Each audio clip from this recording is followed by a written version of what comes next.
New World's very first real Paladin class just got so much better in 2024. With the introduction to the Vengeance artifact and unintended bugs, we've become an unkillable powerhouse. If you are looking to be the best support for your team or pump out some massive damage while still providing heals, there is going to be a build for your playstyle in today's video. With that being said, if you learned something new or found this guide helpful, please smash the like button, subscribe if you haven't already, and let's get right into the video. The gear and attributes from my last Paladin build guide has changed a bunch, so let's talk about what we are changing from head to toe. Starting off with the hat, we are rocking Enchanted Ward, Refreshing, and Slash Conditioning. Enchanted Ward is going to reduce all of the damage from light and heavy attacks from all classes, and Slash Conditioning is going to give us 5% slash damage absorption. Absorption is the strongest damage mitigation perk in this game. Simply put, damage absorption has a 50% cap, and the reason there is a 50% damage absorption cap is because the damage absorption is equalized across light, medium, and heavy, compared to Fortify, which has a cap of 200, but is more effective in heavy compared to light. And since heavy has more physical and elemental resistance, a 20% Fortify buff is going to be more effective on someone with 3000 armor compared to someone with 1000 armor, such as us in light armor. So that means that the best way to mitigate damage as a light player is to stack as much conditioning or damage absorption as possible. For why we run Slash Conditioning compared to Flame Conditioning or Thrust Conditioning is because the first hit against us against those conditioning types does not mitigate damage. It only mitigates damage after the second hit and all after that. That is why it is not valuable to slot conditionings against weapons that have a lot of high burst damage on the first attack. And Slash doesn't really have that much high damage burst abilities, it just has a lot of constant pressure. And of course we have to use Featherweight in this Paladin build, but instead of shirking heals, you want to add Slash Conditioning. For the gloves, we are using the ultimate best in slot Enchanted Ward, Fortifying Sacred Ground, and Slash Conditioning. You will 100% have to inductor this if you want to be best in slot. And lastly, for the legs and the feet, they are both Enchanted Ward, Refreshing, and Slash Conditioning. So there is a few round shields in the game that come with Refreshing Move, which means we do not have to put Refreshing Move on the Flail, and by running the round shield, we actually get more damage and more physical and elemental resistances compared to running the Kite shields. So the first shield you can go out and get yourself is going to be the Night Veil round shield. You can go to your trading post and buy the pattern and craft it. The shield comes with Refreshing Move, Flame Conditioning, Shield Aggression, and the fourth perk that you would want to preferably have on it is going to be Enchanted Ward. If you get a fourth perk that is not Enchanted Ward, that is completely fine. You already have the main three perks that you want on the shield anyways. The next round shield option you have is called the Tempered Disruption. It comes with Shield Aggression, Slash Shield Ward, Arcane Shield Ward, and Refreshing Move. This shield, in my opinion, is actually way better than the Night Veil shield because it comes with two of the best shield wards in the game. It comes from the boss Overseer Levy in Shattered Mountain, and it is a very easy boss to solo. It just takes a little bit of time. He does not do that much damage. By wearing this shield, you will automatically be at slash damage absorption cap with one of the Flail abilities I will show you in a little bit here. And of course, we are using the Vengeance artifact for that max empower. By using the Vengeance artifact, you are forced into playing AoE healer, so I would only recommend this while you are playing solo OPR. Maybe 3v3 arena if you have a very heavy melee comp and they are running the Ankh artifact. AoE heals on allies that are not wearing Ankh are not that valuable. So your other option is to use the Life Will Channeler that comes with Blessed, Refreshing Move, and Refreshing Divine Embrace. And of course, for the Flail, we have the Cleansing Whip with a Burdening Smite on it. The Cleansing Whip comes with Plague Strikes and Flame Attunement. We do heavy attack a lot in this build, so Plague Strikes has an insane amount of value. The Attunement is simply just the best single target DPS perk in the game. Of course, Burdening Smite, the best perk overall in the game. When Smite hits a target, their active cooldowns are going to be increased by 35%. And when you are fighting in a clump against all of those players that have high cooldown abilities, you get an insane amount of value out of Burdening Smite. The best amulet to run is going to be the Tanglevine amulet for that thrust protection. For the ring, we are using Hardy Sacred Healing Breeze. And lastly, the artifact we are using is Endless Thirst. So Endless Thirst actually got a massive buff in Season 4. Empowering Toast and Fortifying Toast are now 8 seconds with a 10-second cooldown, which effectively means if you rotate your pots correctly, you'll only have 2 seconds of downtime on your Fortify and Empower, which is just insanely massive. And the third perk you want to put on Endless Thirst is Regenerating. There is no debating this. Refreshing Toast is quite decent, but overall I see more value out of Regenerating. I tried Refreshing Toast myself, I didn't really see big of a difference, but with Regenerating I just feel way more tankier. For the gems, I opted to put in 8 opals. The Season 4 meta in Outpost Rush and 3v3s is simply just magic damage. A lot of bolt casters, a lot of fire staffs, and it also helps to stop the chip damage from the rune glass ticks. We already have max slash conditioning and a thrust amulet. We don't really need to slot any onyxes at all. Strike damage is not a problem at all in this meta for healers. scissors, the flail is not a very high single target DPS weapon, and the hammer is just so easy to dodge. Since you cannot put a gem in the vengeance, make sure you upgrade it with blessed. The gem and your flail should be a Malachite with any type of elemental damage effect that you want, and trust me, everybody always has a crowd control effect on them, so you will permanently always have 10% damage. There's about 4 Heartrunes you can run in any given OPR. The first one I would highly recommend for max damage potential is going to be the Cunning Heartrune of Primal Fury. You are going to turn into a giant beast and start whacking down your enemies. The next one is going to be the Cunning Heartrune of Bile Bomb, which is going to cripple the targets, which is a 20% slow for 3 seconds. It reduces healing by 30% and also exhausts them for 30%. You also have your generic Stalwart Heartrune of Stoneform for the heal over time, and the Brutal Heartrune of Grasping Vines is also not a bad option if you want to be more utility based. This version of Vines is going to rend and enfeeble your targets. These are the attributes that I run in Season 4: 50 Strength, 350 plus Focus, 200 Con. With the amount of Magnifier we are running, it's not possible to run 100 Strength, 200 Con, and 300 Focus. To do that, you would have to use your Lifehold Channeler build or go down to 150 Constitution. At 150 Constitution, you're still pretty tanky, but in this meta right now, I highly would just suggest staying at 200 Con and playing the 50 Strength builds. But hey, if you want to do some very good damage, feel free to go 150 Con, 100 Strength, and 350 Focus. This is the best build for Paladins in Outpost Rush and 3v3s in Season 4. We simply have so much weaken in the form of Arcane Smite, on top of the Deflecting Frailty skill perk upgrade, Arcane Vortex for that massive cleanse, and the best ability in the game,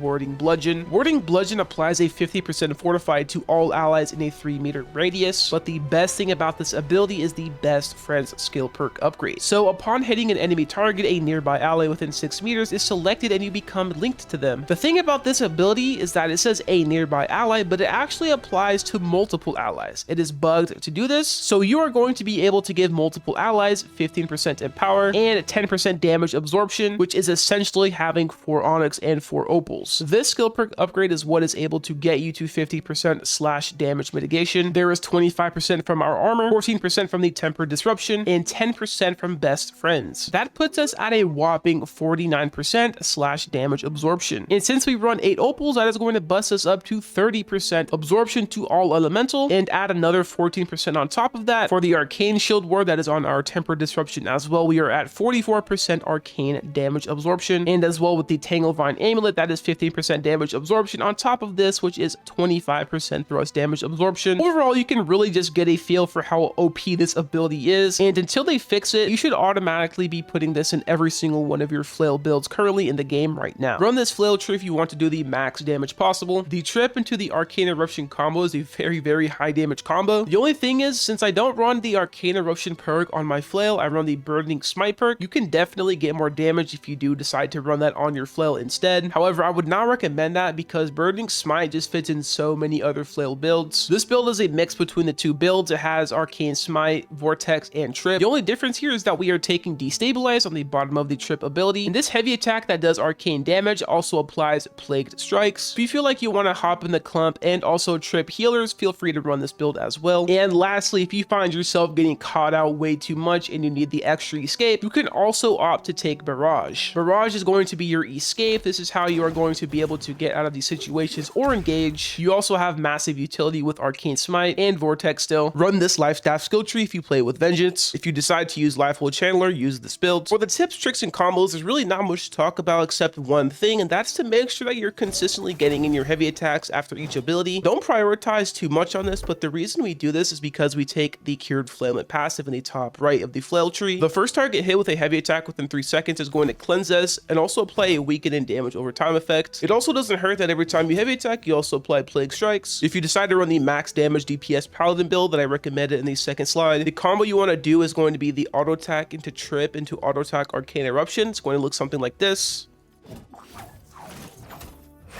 And that about wraps it up. If you have any questions, leave it down in the comments below. Join my Discord, follow my Twitch. I'm going to send you all off with some clips here. So once again, thank you all for tuning into the video. I will see you in the next one, and peace, baby.